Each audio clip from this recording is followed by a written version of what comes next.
This is an example of how the justice system can be manipulated, leaving no recourse for the victim. This was Max Cabrera reporting for INFOWARS Nightly News.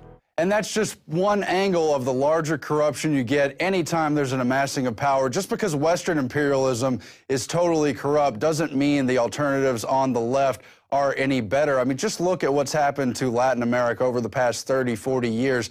You've had revolutions, coups, oustings, manipulations of votes in almost every country. You've had dictators on the left and the right. They all serve the greater pedestals of power, any kind of concentrated system. One antidote to that corruption of power is in Ron Paul. Without further ado, we take you in full to his speech from last Thursday, March 26, right here in Austin, Texas. Thanks for watching the INFOWARS Nightly News. Don't forget to subscribe at PRISONPLANET.tv. Have you been to InfoWarsShop.com lately? Express your patriot with these brand new InfoWars t-shirts. Say it loud with the InfoWars Bullhorn shirt, or educate the sheeple with the Bill of Rights shirt. Grope the public's mind with the TSA shirt. And with this shirt, you can let the dark side know of the Rebel Alliance's power. All available at InfoWarsShop.com.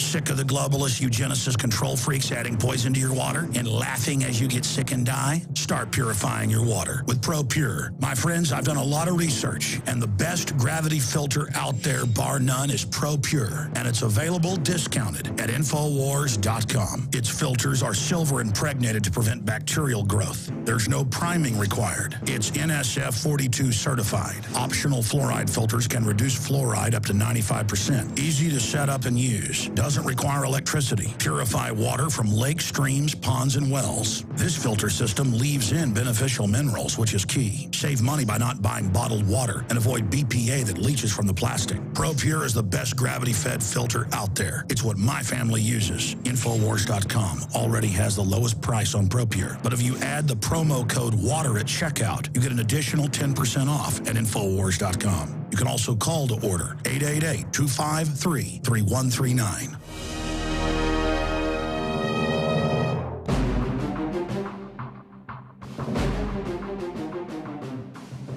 These campaign events are a little bit different too, because earlier on I saw something, I said, I'll bet that never shows up in another candidate. Somebody holds up a sign and says, raw milk! There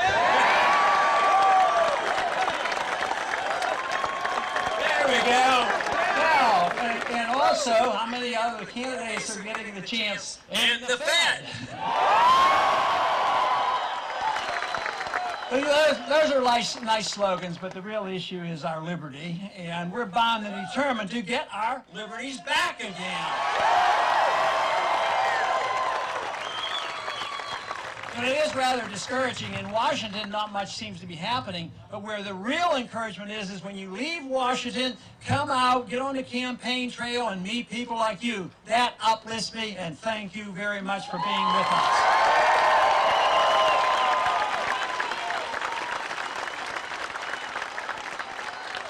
I'm asked so often, why do young people seem to be interested? Well, why shouldn't young people be interested in their own freedom? One thing that's happened in the last 4 years is it's not so much that people have completely given up on the idea that the government's supposed to take care of everybody else. I don't know where they're going to get everything if everybody's being taken care of by somebody else. But I think what's happened in the last 4 years, a lot of people woke up and realized that it doesn't work anymore. How long can a housing bubble last? Eventually it bursts and the people who were supposed to help lose their houses. So people have awakened and said, look, this system isn't working very well. This monetary system doesn't work. This entitlement system enriches the rich and not the poor. And also, we have a foreign policy that is deeply flawed, and most people in this country now, about a large majority, says it's time to come home. Now, there is no doubt that there are changes coming, and there's a big difference in these last 4 years. But Washington is always the last ones to wake up. You know, where I go, we get the large crowds, and they're very concerned, of course, about the attack on personal liberties. If you mention just the National Defense Authorization Act, most people know exactly what I'm talking about. And then, of course, we've been talking a lot about the bill that they want to use to regulate the internet. The CISPA is the bill they're working on right now.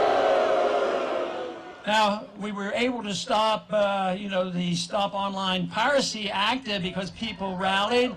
But guess what? The bad news is our noise and our voices weren't quite loud enough because they went in the House today and overwhelmingly passed that new bill called CISPA. Which means that that's just one more bill we're going to have to repeal whenever we get the chance.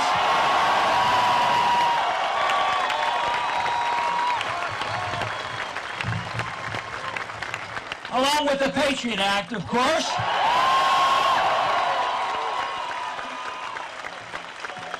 Of course, the National Defense Authorization Act, that's an atrocious piece of legislation. That's the one that legalizes, with concurrence with the Congress, for the U.S. military to arrest American citizens that are only suspect, and put them arrested by the military and put them in prison and no attorney authorized in secrecy.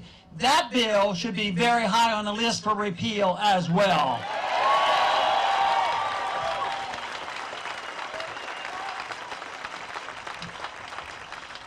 A couple of weeks ago, the President renewed a bill called the Defense Production Act, which has been sitting around for a long time, and it means that in a time of national emergency or war going on, the President has the authority, of course, to declare, a total ownership of all businesses and all financial institutions.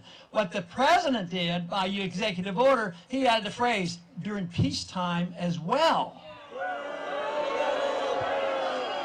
So you say, is that the law of the land? Well, not technically. If we had a good court system, it would be unconstitutional. How can the President legislate like that? Only the Congress can legislate. And I am of the firm conviction that a constitutional president, if in charge, even though the executive orders would be very limited to those functions which were expressly authorized by the Constitution, I am convinced that it would be proper to be a constitutional president to use the executive order to repeal all other illegal executive orders.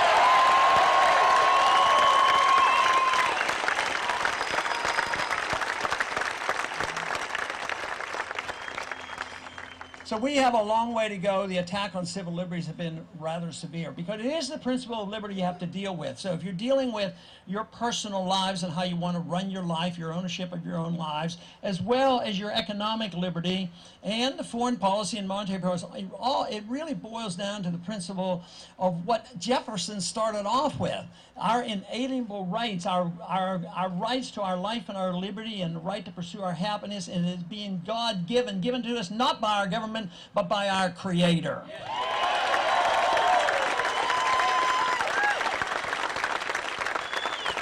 So under those circumstances, of course, the founders made a very serious attempt to try to prevent us from drifting back into tyranny. A good document, probably one of the best, but the last 100 years, we as American citizens have been very careless. But that's what this revolution is all about, is to revive the true spirit of liberty and reverse the trends of the past 100 years, change our foreign policy, change our monetary policy, and change the spending habits and the deficits that have run us into this horrendous financial crisis.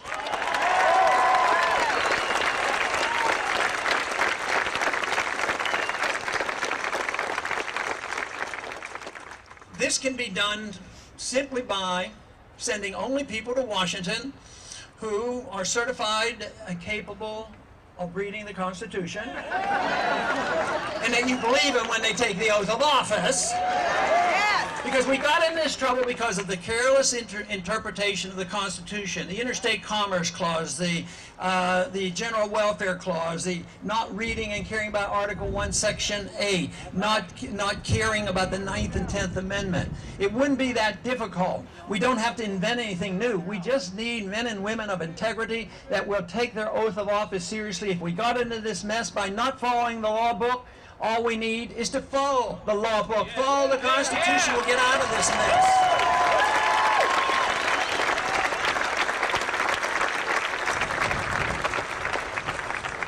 Since World War II, we have been in numerous wars, almost constant wars. Not one single war has been declared since World War II. So simply, why don't we follow the law and say that the people, through their representatives in Congress, are the only ones who are allowed to declare war? And if we had that provision, had that been followed, we would have fought no wars since World War II. Think how much wealthier this country would be. Think how much less death and destruction we would have had. Even if you took just the past 10 years, our national debt has been pushed up $4 trillion because of all the wars going on in the Middle East. And what are the politicians talking about today, Democrats and Republicans? They're overly anxious to start the next one, going into Syria and going to Iran. I say, no more wars, get out of the wars and come home.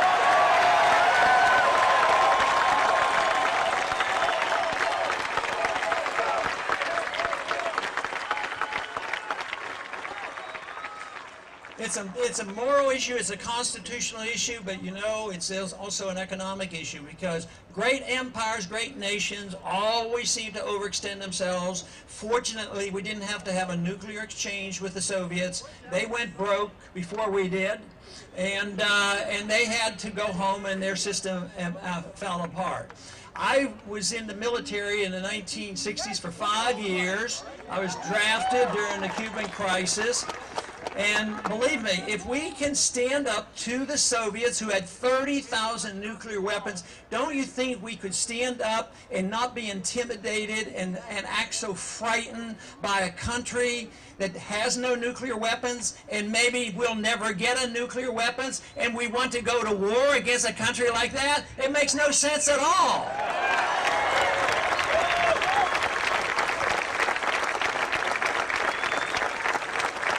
In this country, we're very definite on how we should deal with other nations. We should be friends and trade with all nations, willing to be friends and willing to trade, and we would be less likely to fight with them. A good suggestion would be, the Cold War is over, why don't we talk and trade with Cuba? Other countries are doing it. We're doing it with China now, and they've sort of wised up of the whole thing. We're in debt. We owe it to China. China saves their money. We're over there wasting lives and wasting monies throughout the Middle East and Africa. Guess what? China's taking our dollars that they earn from us, and they're investing them over there in minerals and natural resources and oil. So I would say that it would be a much better way. How about the old-fashioned capital way of being a productive nation and let people invest freely and cooperatively rather than assuming a mercantilistic attitude that we have to go over, invade countries to protect our oil? Makes no sense. The civil liberties, for various reasons, have been attacked. The attack has been much worse since 9/11. Mainly, I believe, because of the erroneous analysis of 9/11. Iraq had nothing to do with 9/11, and we didn't need to invade Iraq.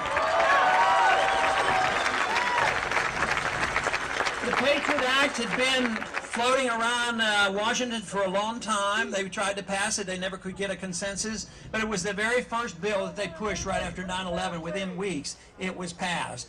If they had called that bill Repeal the Fourth Amendment Act, maybe it wouldn't have been passed so easily.